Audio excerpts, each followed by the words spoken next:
بسم اللہ الرحمن الرحیم۔ صرف 5 منٹ کا مدرسہ قرآن و حدیث کی روشنی میں 139واں دن 19 جمادی الاولی۔ نمبر 1، اسلامی تاریخ۔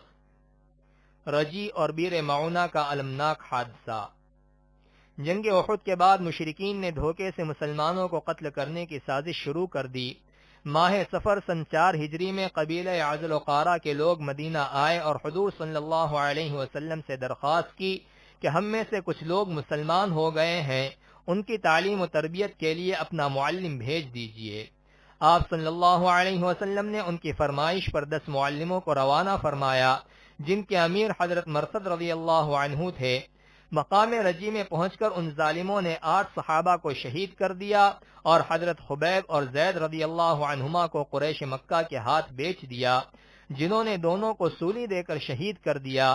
اسی مہینے میں اس سے بڑا بیر معونہ کا دل خراش واقعہ پیش آیا۔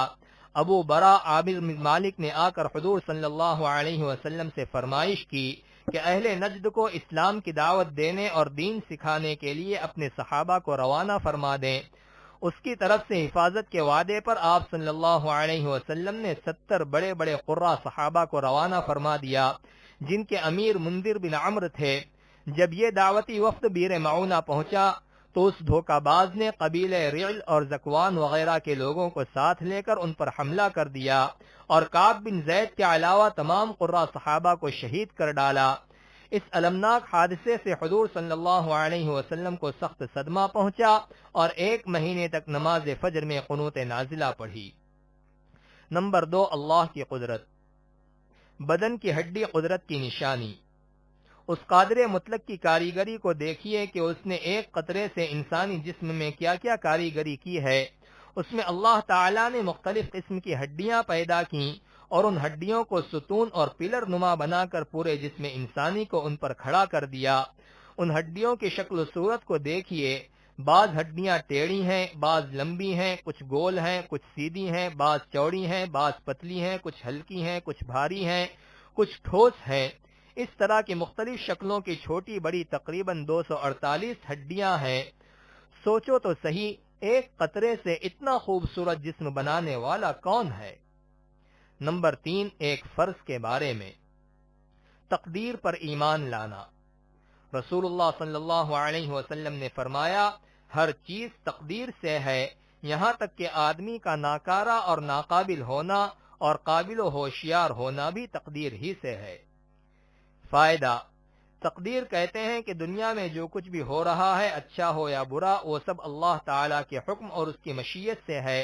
ہمارے اوپر اس کا یقین رکھنا اور اس پر ایمان لانا فرض ہے۔ نمبر 4، ایک سنت کے بارے میں۔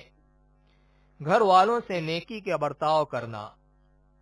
حضرت عائشہ رضی اللہ عنہا فرماتی ہیں کہ آپ صلی اللہ علیہ وسلم نے غزوے کے علاوہ کبھی بھی کسی کو اپنے ہاتھ سے نہیں مارا اور نہ کبھی کسی خادم کو مارا اور نہ ہی کبھی کسی عورت کو مارا۔ نمبر 5، ایک اہم عمل کی فضیلت۔ اللہ کے راستے میں روزہ رکھنا۔ رسول اللہ صلی اللہ علیہ وسلم نے فرمایا، جس نے اللہ کے راستے میں ایک روزہ رکھا تو اللہ تعالیٰ اس کے اور جہنم کے درمیان آسمان و زمین کے فاصلے کے برابر خندق قائم کر دے گا۔ نمبر 6، ایک گناہ کے بارے میں۔ بہتان کی سزا۔ رسول اللہ صلی اللہ علیہ وسلم نے فرمایا، جس نے کسی مومن کے بارے میں ایسی بات کہی جو اس میں نہیں ہے تو اللہ تعالیٰ اس کو دوزخیوں کے پیپ میں ڈال دے گا یہاں تک کہ اس کی سزا پا کر اس سے نکل جائے۔ نمبر 7، دنیا کے بارے میں۔ حلال روزی کماؤ۔ رسول اللہ صلی اللہ علیہ وسلم نے فرمایا، روزی کو دور نہ سمجھو، کیونکہ کوئی آدمی اس وقت تک نہیں مر سکتا جب تک کہ جو روزی اس کے مقدر میں لکھ دی گئی ہے وہ اس کو نہ مل جائے۔ لہذا روزی حاصل کرنے میں بہتر طریقہ اختیار کرو، حلال روزی کماؤ اور حرام کو چھوڑ دو۔ نمبر 8، آخرت کے بارے میں۔ قیامت کے دن اعمال کا بدلہ دیا جانا۔ قرآن میں اللہ تعالیٰ فرماتا ہے، ہر جاندار کو موت کا مزہ چکھنا ہے اور تم کو قیامت کے دن اعمال کا پورا پورا بدلہ دیا جائے گا۔ پھر جو شخص جہنم کی آگ سے بچا کر جنت میں داخل کر دیا گیا تو وہ کامیاب ہو گیا۔ نمبر 9، طب نبوی سے علاج۔